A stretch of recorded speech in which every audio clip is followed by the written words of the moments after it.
Okay, this is a continuation. I don't know what number this. I think might be part 20. I have no idea. But this is from the story that's in my novel. And the story is called Under the Well Gardening Under the Well Guarding Stars.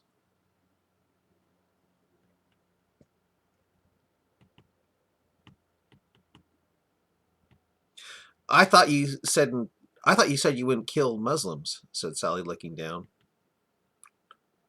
Where did I say that I would? Just because you have a gun doesn't mean you have to kill those who are trying to kill you. Does a scorpion or rattler deliberately crawl into your bed to bite or sting you? Does a porcupine set out to fill a dog's mouth with vicious quills?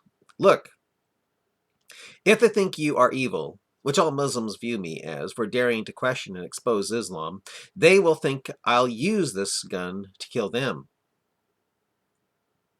And if they do, it might make them hesitant in trying to hunt me down, knowing that I'm armed. Luckily,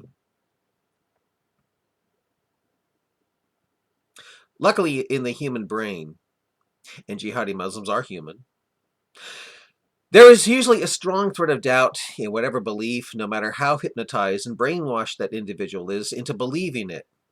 I wonder if Muslims will really want to risk receiving giant mile-wide patooties in paradise. If they'll think, gee, am I really going to be getting little girls and boys to have sex with forever who have really bad memories for having sex, as my wives constantly smile to keep out of hell by acting like they enjoy seeing me having sex with kids? Will I really get that if that infidel Kabashi kills me as I try to obey Quran 911 about killing and being killed in Allah's cause? And if they know I'm armed, maybe they will have second thoughts about trying to kill me for an afterlife that sounds, well, like something Satan would think up for motivating people. Face it.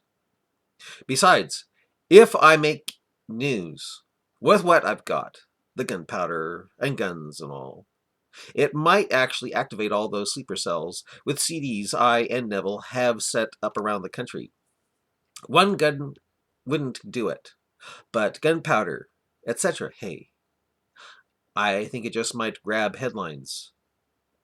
And in Islam, the real Islam that the government is trying so desperately to hide from us so we can all become totally enslaved under Sharia law could be exposed on a massive scale when they find out that I've been the one placing CDs around the country, which is what I'd tell reporters if they came asking why I was so armed to the teeth in my rig. It's about as lucky as picking up a bottle on the seashore with the message in it, I know, but hey, stranger things have happened. It could be something God is planning, said Daniel, pointing his gun at the rock. Suddenly, right as he was about to shoot at it, he and Sally saw lights and heard a car engine.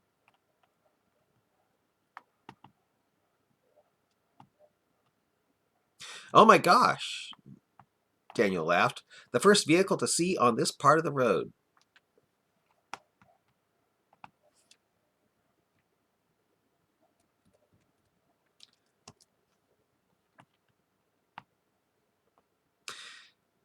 Daniel and Sally heard the sound of chains hitting the icy pavement.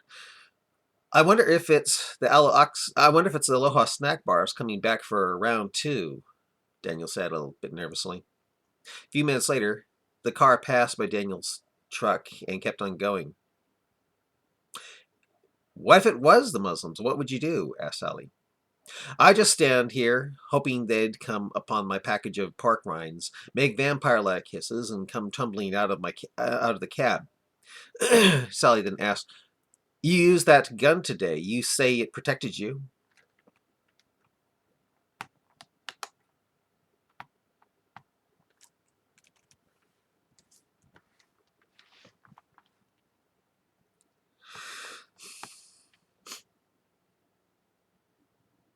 Well, it seemed to help.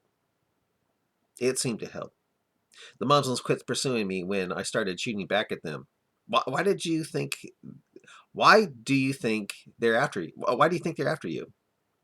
Daniel thought, then said, "For the life of me, I can't understand it, especially when Islam is so powerful now. I must have said something that pissed them off. I'm thinking that because of Quran 9:38, 39, and 111, threatening the eternal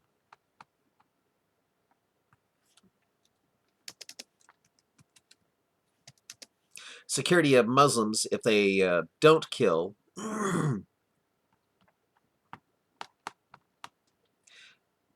uh, if yeah if they don't kill in Allah's cause, if they don't kill those in Allah's cause, some have seen me as a doorway. But you see, I'm thinking that because of Quran 9:38, 39, and 111, threatening the eternal security of Muslims if they don't kill those in Allah's cause, some have seen me as a doorway to escape hellfire by trying to kill me for being the last to expose Islam on the net. I guess you could say I'm the last cherry in the bowl to be eaten. I could be wrong, though. I mean, I'm not nearly as famous on the internet in questioning Islam like Neville became. I only became a bit famous and got all those hits on YouTube when I made that video showing that I was able to post videos on Niall's Christian Prince 3 YouTube account, letting all know that I had his password from that flash drive. Daniel thought a bit, then said, "Say, you don't think... Say,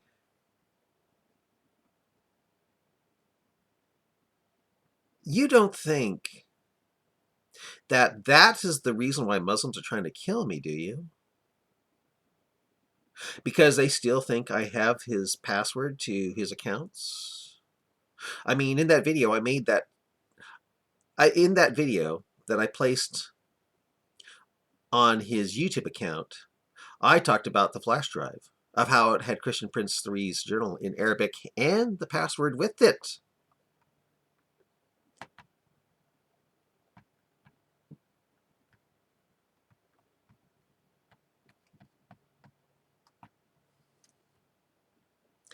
And the password with it."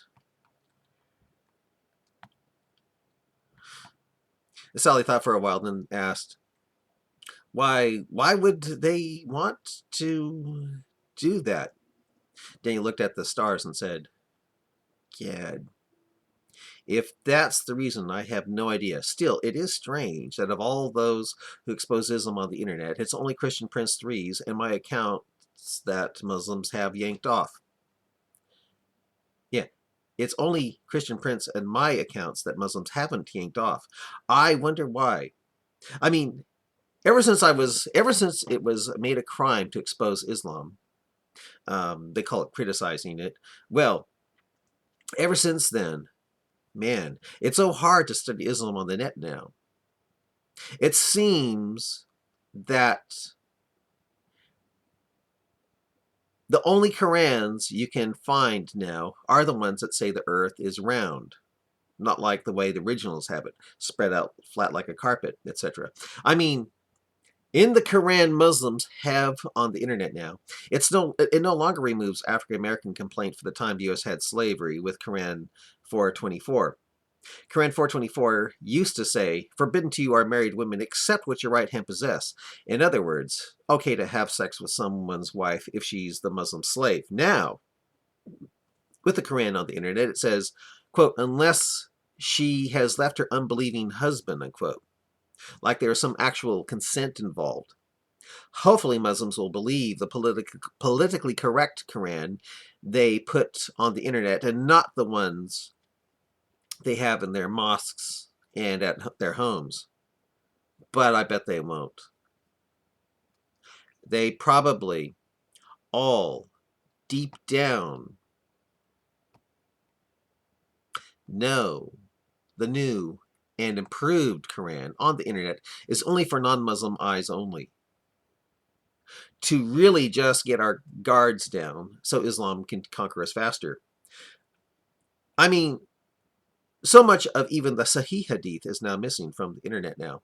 It's as if all Muslims have become Quran only, like they all have joined the Shiite sect, making it very difficult to show that Mo married a 6-year-old, or that Mo dressed up in woman's clothes, or had a poet lady murdered in front of her children for kind of mocking him in her poetry, or the removing of Sahih Hadith off the net that has Muhammad saying it's okay to have sex, well, rape, actually, with captured women in front of their disbelieving husbands, or the son seeking permission of Allah to rise again after the Quran says it runs to a resting place.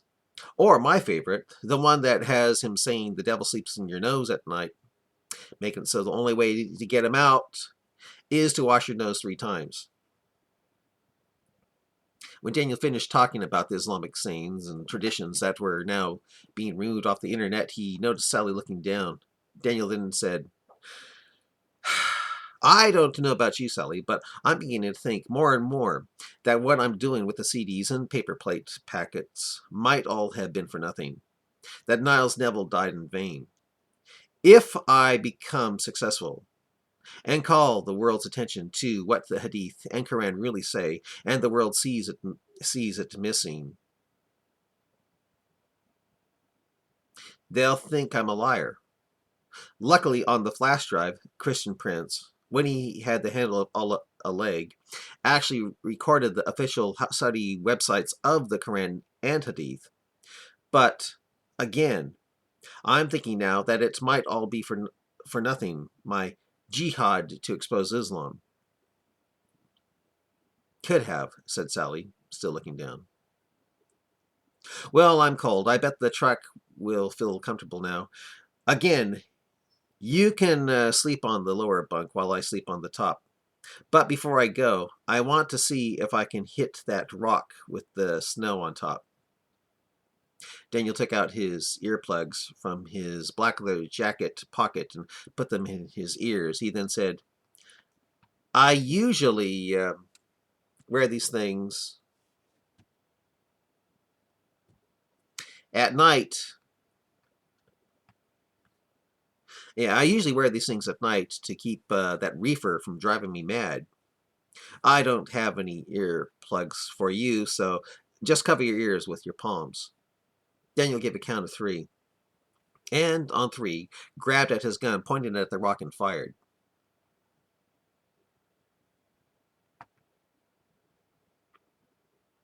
Ha! Shouted Daniel. I still haven't gotten used to the kick. Did you see any spark? Sally said she didn't. Daniel tried again, and there was no spark again. He tried again, and there's still no spark. When the echo of the Magnum's explosion died down, Daniel asked, Does that thing have bullets? Sally asked, Can I borrow your earplugs? When Sally put Daniel's earplugs in her ears, she shot her Magnum 3 times at the rock Daniel was aiming for. Although she was 30 feet away, like Daniel was before, the thing sparked 3 times with the sound of ricochet. Daniel laughed and said, Damn, that's fancy shooting, girl.